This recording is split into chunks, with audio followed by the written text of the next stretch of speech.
இனிமேல் அஜித் சார் சினிமால நடிக்க போறதே இல்லையா? அதான் மனுஷன் துபாய் கார் ரேஸ்ல தாண்டவம் ஆடிக்கிட்டு இருக்காரா? ஒரு பக்கம் அவருடைய குழு கார் ரேஸ்ல கலக்கிட்டு இருக்காங்க, இன்னொரு பக்கம் தமிழ்நாட்டுல அவருடைய ரசிகர் குழு அந்த வெற்றியை கோலாகலமா கொண்டாடிக்கிட்டு இருக்காங்க. இன்னைக்கு தமிழ் சினிமாவே தலையில தூக்கி வச்சு கொண்டாட்டு இருக்கக்கூடிய அஜித் சாருடைய அந்த கார் ரேஸ் வின்னிங் பத்தி தான் நம்ம இன்னைக்கு டிஸ்கஸ் பண்ண போறோம். நான் உங்க தேவ் டேனியல். வாங்க வீடியோக்குள்ள போலாம். துபாயில நடந்த 24 ஹவர்ஸ் துபாய் 2025 இந்த கார் ரேசிங் கான்டெஸ்ட்ல தல அஜித்தோடைய டீம் வந்து 3rd பிளேஸ் வின்னிங் பண்ணிருக்காங்க.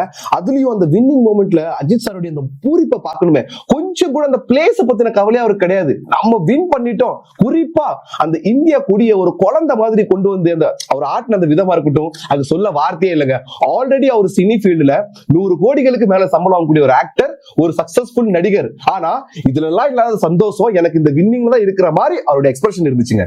இந்த போட்டி மத்த கார் ரேஸ் போட்டி மாதிரி, ஃபார்முலா 1 போட்டி மாதிரி கிடையாது. கொஞ்சம் வித்தியாசமான கேம்ங்க. அப்படியேப்பட்ட வித்தியாசமான இந்த கார் ரேசிங் நம்ம தல அஜித் அவரோட ஸ்டைல்ல எப்படி ஜெயிச்சாருன்னா, இந்த போட்டியானது ஒரு லேப்ப ஒரு தடவை சுத்தி வந்து அதுல யாரு ஃபர்ஸ்ட் வரா இல்ல யாரு சீக்கிரம் வரா அவங்க தான் வின்னர், அந்த மாதிரி சீன்லாம் இங்க கிடையவே கிடையாது. மொத்தம் 7 மாசம் இந்த போட்டி நடக்குங்க.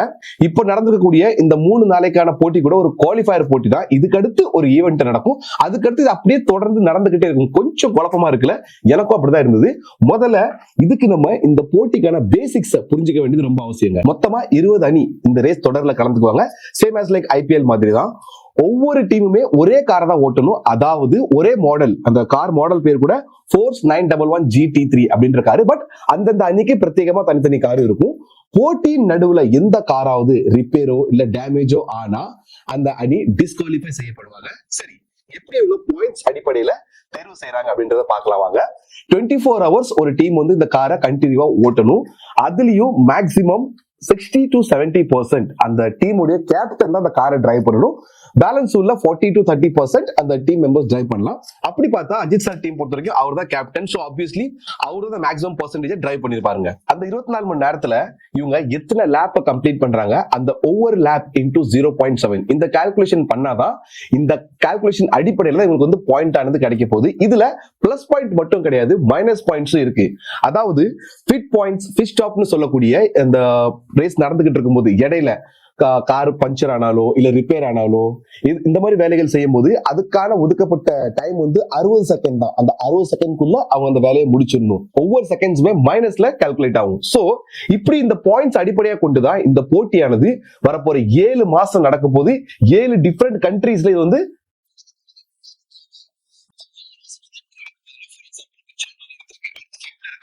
மார்ச்ல இருக்கும், அடுத்து ஏப்ரல்ல இருக்காது, மே இருக்கும். இந்த மாதிரி ஆர்டர் வைஸ்ல இது நடந்துகிட்டே இருக்கும். இப்போ ஜான்ல நடந்த இந்த குவாலிஃபயர் மேட்ச்ல வந்து அஜித் சார் அந்த 3 நாள் மொத்த போட்டி பாயிண்ட்ஸ் அடிப்படையில 3வது இடத்துல வந்திருக்காரு. அதே மாதிரி இன்னொரு விஷயம் குறிப்பிடத்தக்கது, குவாலிஃபயர்னா இப்ப நம்ம கிரிக்கெட் மேட்ச் மாதிரி இவங்க குவாலிஃபை ஆயிட்டாங்க இவங்க டிஸ்குவாலிஃபை ஆயிட்டாங்க அப்படி கிடையாது.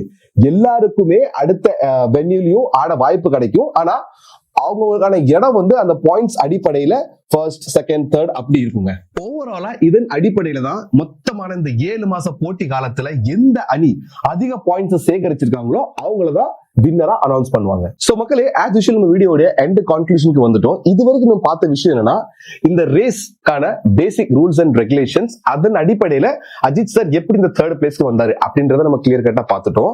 அதே மாதிரி போஸ்ட் வின்னிங் அவர் வந்து இன்டர்வியூ எடுக்கிறாங்க. அப்ப அவர் சொன்ன விஷயம் வந்து பர்சனலா என்ன ரொம்பவே கவர்ந்துச்சுங்க.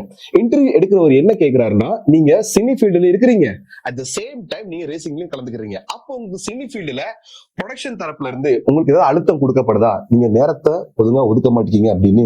அப்ப அஜித் சார் என்ன பதில் கொடுத்தாருன்னா, என்னுடைய வாழ்க்கையில எப்போ எதை எப்படி செய்யணும் அதை தீர்மானிக்கக்கூடியவன் நானா தான் இருக்கணும், மத்தவங்க தீர்மானிக்கக்கூடிய அந்த அதிகாரத்தை வேற யாருக்கும் நான் கொடுக்க மாட்டேன் அப்படின்னு. இது யங்ஸ்டர்ஸ்க்கு வந்து ஒரு பெரிய எடுத்துக்காட்டாவே இருந்தது. அதே மாதிரிங்க இப்போ இவரை பத்தி பேசிட்டோம், இவரை பத்தி பேசலனா இந்த வீடியோக்கான ஒரு வேல்யூவே இருக்காதுங்க. அதாவது அஜித் சார் அவருடைய ரேசிங்ல முதல் ஸ்டெப்ல வின் பண்ணி அடுத்த ஸ்டெப்புக்கு போயிட்டாருங்க. அதே மாதிரி நம்ம தளபதியும் வேற ஒரு களத்துல கால் எடுத்து வச்சிருக்காரு. அதுலயுமே சின்ன சின்ன ரேசிங்லாம் இருக்கு. இது வரைக்கும் நடந்த ரேசிங்ல அவர் வெற்றிகரமா தான் டிராவல் பண்ணிட்டு இருக்காரு. அவருக்கான ஃபைனல்ஸ் வந்து 2026 நடக்க போது. கிட்டத்தட்ட இது 7 மாசம்ன்றதுனால இவருக்கும் அந்த 2026 கிட்டே ஃபைனல்ஸ் வரலாம். சோ 2 பேரும் அட் த சேம் டைம் பேரலா வின் பண்ணி ஒரு சரித்திரம் படைப்பாங்களா? பெரிய வாய்ப்பு இருக்கு. ஆனா பொறுத்து இருந்தா பாக்கணுங்க. சரி மக்களே, இங்க நம்ம தளபதினு கம்பேரிட்டிவா பேசிட்டு இருக்கோம். ஆனா அதே இன்டர்வியூல தல இன்னொரு விஷயம் சொல்லிருப்பாருன்னா, அஜித் வாழ்க, விஜய் வாழ்க, இந்த கோஷம் போடுறதை விட்டுட்டு நீங்க எப்ப வாழ போறீங்க அப்படின்னு 2 பேர் ரசிகர்களுக்கும் ஒரு அட்வைஸ் கொடுத்திருக்காருங்க. வேற எந்த ஆக்டரும் இவ்வளவு ஒரு நல்ல இன்டென்ஷன்ல சொல்லிருக்க மாட்டாங்க. அந்த விஷயத்துல அஜித் சாரை பாராட்டவே செய்யலாம். அஜித் வாழ்க, விஜய் வாழ்க, நீங்க எப்போ வாழ போறீங்க? இதை ஒரு இன்னைக்குன்னு சொல்லல, பல மேடைகள்ல, பல இடங்கள்ல, பல காலமா அவர் சொல்லிக்கிட்டு தான் இருக்காரு. ஆனா எந்தவித மாற்றமும் வந்த மாதிரி தெரியலங்க. நம்ம உண்மையிலே தளபதி ஃபாலோவர்ஸா இருந்திருந்தா அவங்க சொல்ற மாதிரியே 2 பேருக்கும் கோஷம் போடுறதை விட்டுட்டு நம்மளும் அவங்கள மாதிரி ஏதாவது பெருசா சாதிச்சு காட்டணும். இதான் அவங்க 2 பேரும் ஆசையும் கூட, எங்களுடைய கருத்தும் கூட. விடாமுயற்சி திரைப்படம் ரிலீஸ் ஆகல அப்படின்னு வருத்தத்துல இருந்த தல ஃபேன்ஸுக்கு அஜித் சார் வேற ஒரு முயற்சி பண்ணி ஒரு பெரிய விருந்தே கொடுத்திருக்காருங்க.